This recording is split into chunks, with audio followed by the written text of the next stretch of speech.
विरार भागातील भीषण इमारत दुर्घटनेत आतापर्यंत 17 जणांचा मृत्यू झाल्याची माहिती समोर आली आहे। या दुर्घटनेबाबत मुख्यमंत्री देवेंद्र फडणवीस यांनी तीव्र दुःख व्यक्त करत मृतांना भावपूर्ण श्रद्धांजली अर्पण केली आहे।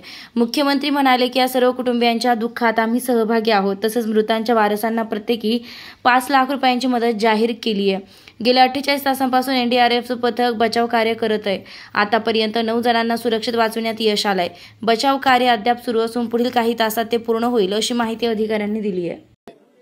एक इमारत ही कोसळल्यामुळे जवळपास 17 लोकांचा मृत्यू त्या ठिकाणी झालेला आहे। एनडीआरएफ लगेच त्या ठिकाणी पाठवण्यात आली होती आणि त्यांनी सर्व प्रकारच्या टेक्नॉलॉजीचा उपयोग करून पहिल्यांदा असर्टन केलं की ते लोक गेलेले आहेत, कुठे आहेत, आणि खालचे लोक काढायला किंवा ज्या बॉडीज आहेत त्या काढायला थोडा तिथे त्रास आहे, पण ती सगळी कारवाई त्यांच्या माध्यमातून चाललेली आहे। मुळातच या इमारतीला मे महिन्यामध्ये नोटीसही देण्यात आली होती आणि स्ट्रक्चरल ऑडिटचीही नोटीस देण्यात आली होती। तथापि मला असं वाटतं की लोकांनी फार गांभीर्याने ते घेतलं नाही आणि त्यातनं ही दुर्घटना झाली। पण शेवटी लोकांचाही प्रश्न असतो, लोकांना दुसरीकडे कुठे राहायला जायचं, असं अचानक जागा मिळत नाही, त्यामुळे त्यांनाही आपल्याला दोष देता येणार नाही। पण ही घटना गंभीर आहे। आम्ही आता सध्या शासनाच्या वतीनं 5 लाख रुपये प्रत्येकी अशा प्रकारचं त्या ठिकाणी घोषित केलेलं आहे।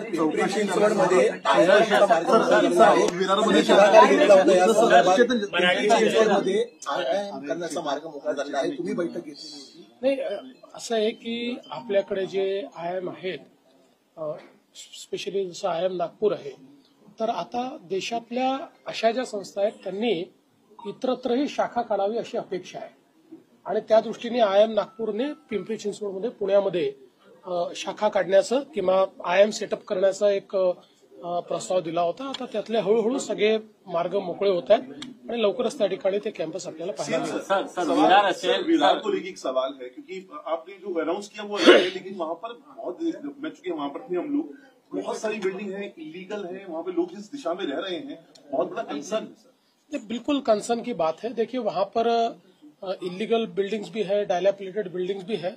अब इस पर्टिकुलर बिल्डिंग को भी नोटिस भी दिया गया था और स्ट्रक्चरल ऑडिट के लिए भी नोटिस दिया गया था, लेकिन कई बार क्या होता है, लोग गरीब है, लोगों को आप कितना भी कंपेल करो तो भी लोग सोचते हैं कि हम कहाँ जाएंगे, या फिर वहां से उनका एक प्रकार से जो व्यवसाय वगैरह होता है वो जुड़ा हुआ होता है, तो आप दूसरी जगह भी दो तो लोग तुरंत जाना नहीं चाहते। तो ये सारी प्रोसेस बड़ी कठिन है, लेकिन मुझे ऐसा लगता है कि ऐसे मामलों में थोड़ी कड़ाई भी हमको दिखानी पड़ेगी, क्योंकि लोगों की जान ये ज्यादा महत्व की है। बिल्डर के ऊपर कोई कार्रवाई की जाएगी जो वो तो सारी उसकी मतलब जो तफ्तीश है वो की जाएगी और कार्रवाई की जाएगी। सर, स्वस्तात घर देण्याच्या नावाखाली विरार असेल, नालासोपारा असेल, वसई असेल, या भागात काही बिल्डर अनधिकृत बांधकाम करतात आणि अशा अनेक इमारती, अशा बिल्डरांवर भविष्यात कारवाई। आता तर आपण ते होऊ नये म्हणून मोठ्या प्रमाणात कारवाई केली आहे, पण या जुन्या बिल्डिंग्स आहेत, 15-20 वर्षापूर्वी झालेल्या अनेक अशा बिल्डिंग्स आहेत।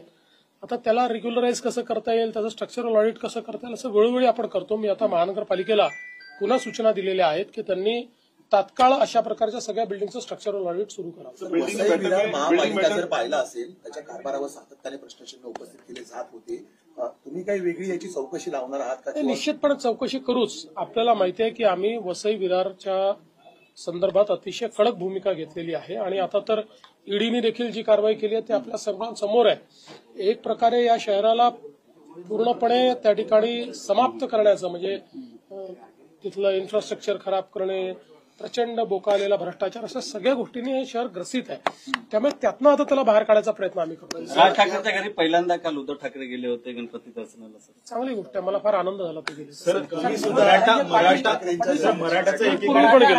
मराठ्याचं देखील आंदोलन सुरू आहे, दुसरीकडे ओबीसी मोर्चा देखील आहे, ते आता आंदोलन साखळी उपोषण करणार असं देखील त्यांनी घोषणा केलेली आहे। त्यामुळे माझी दोन्ही समाजाला माझी विनंती आहे की शासन दोन्ही समाजाच्या हिताचा विचार करेल। कुठल्याही समाजाला दुसऱ्या समाजासमोर आणण्याचा शासनाचा हेतू नाही। त्यामुळे कोणावर अन्याय करून कोणाला देण्याचा प्रश्न नाहीये, दोघांचे प्रश्न आम्ही सोडवणार आहोत। त्यामुळे ओबीसी समाजानेही हे लक्षात ठेवावं की कुठेही त्यांच्यावर अन्याय आम्ही होऊ देणार नाही आणि मराठा समाजाने हे लक्षात घ्यावं की आम्हीच सोडवल्यात सगळे प्रश्न, दुसरे कोणी सोडवले सांगावं, कोणी सोडवलेले आहेत। मराठा समाजाचे प्रश्न आमच्या सरकारशिवाय, म्हणजे मी मुख्यमंत्री असताना, शिंदेजी मुख्यमंत्री असताना तेव्हाच सुटल्यात। बाकी कधी सुटले प्रश्न आणि आम्हीच सोडवणार आहोत. ही आंदोलनं शमलेली आहेत. महाराष्ट्रातच मराठा आंदोलन नेमकं का उद्भवलं? मुळामध्ये ही जी सगळी आंदोलनं होती त्या लोकांना हे लक्षात आलं की ईडब्ल्यूएस आल्यानंतर त्यांचा प्रश्न बऱ्यापैकी त्या ठिकाणी सुटलेला आहे.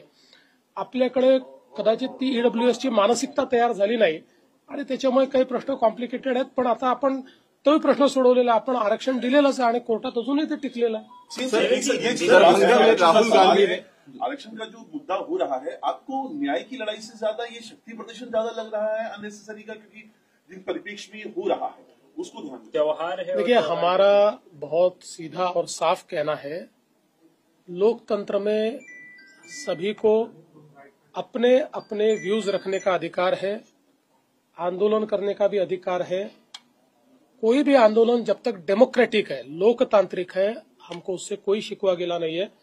हर लोकतांत्रिक आंदोलन के साथ हम लोग लोकतांत्रिक बर्ताव ही करेंगे और चर्चा के माध्यम से ही प्रश्न छुड़ाने का प्रयास करेंगे. लेकिन ये बात भी उतनी सही है कि ये आंदोलनकारी जो जिस प्रकार से आंदोलन कर रहे हैं उसमें मैं ये समझ नहीं पा रहा हूं कि हमने जब ऑलरेडी जो मराठा समाज है उसको आरक्षण दिया है और अब मराठा समाज को ओबीसी में आरक्षण दो, ऐसा कहा जाता है. ओबीसी में ऑलरेडी 350 जातियां हैं, मराठा समाज को तो 10% अलग से रिजर्वेशन दिया गया है. तो ठीक है, फिर भी सबकी बात समझ लेंगे.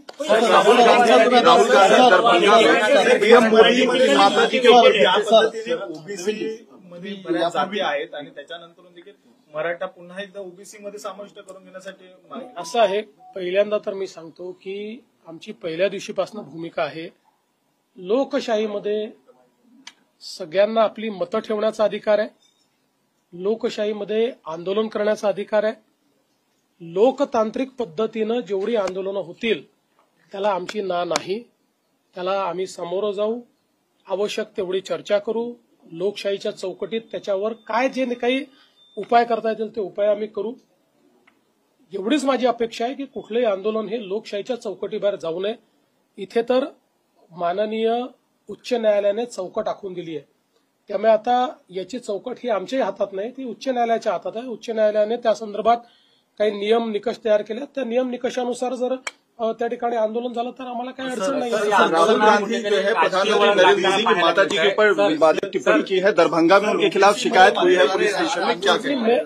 मैं आपको बहुत साफ शब्दों में कहता हूं कि मैंने इससे पहले भी कहा था कि राहुल गांधी का दिमाग चोरी हो गया है और जब दिमाग चोरी हो जाता है तो इस प्रकार की ओछी बातें लोग करते हैं. अब मुझे बताइए, आप राष्ट्रीय नेता कहलाते हो और इतनी ओछी बात करते हो, आपको राष्ट्रीय नेता कहलाने का क्या अधिकार है? और मुझे तो ऐसा लगता है कि जब किसी का दिमाग चोरी हो जाता है तो उसको इग्नोर कर देना चाहिए. ओबीसीमध्ये एवढ्या जागा आहेत, खरं तर ओबीसीमध्ये एवढ्या जाती आहेत, मराठ्यांना तुम्ही देखील 10% तुम्ही दिलं असं वारंवार सांगितलं जातं, सरकारच्या वतीने दिलं देखील आहे, तरी देखील का नेमकं की किती? आता मला त्याचं उत्तर तर जे मागणी करतात तेच देऊ शकतात. आज आपल्याला माहिती आहे की जवळपास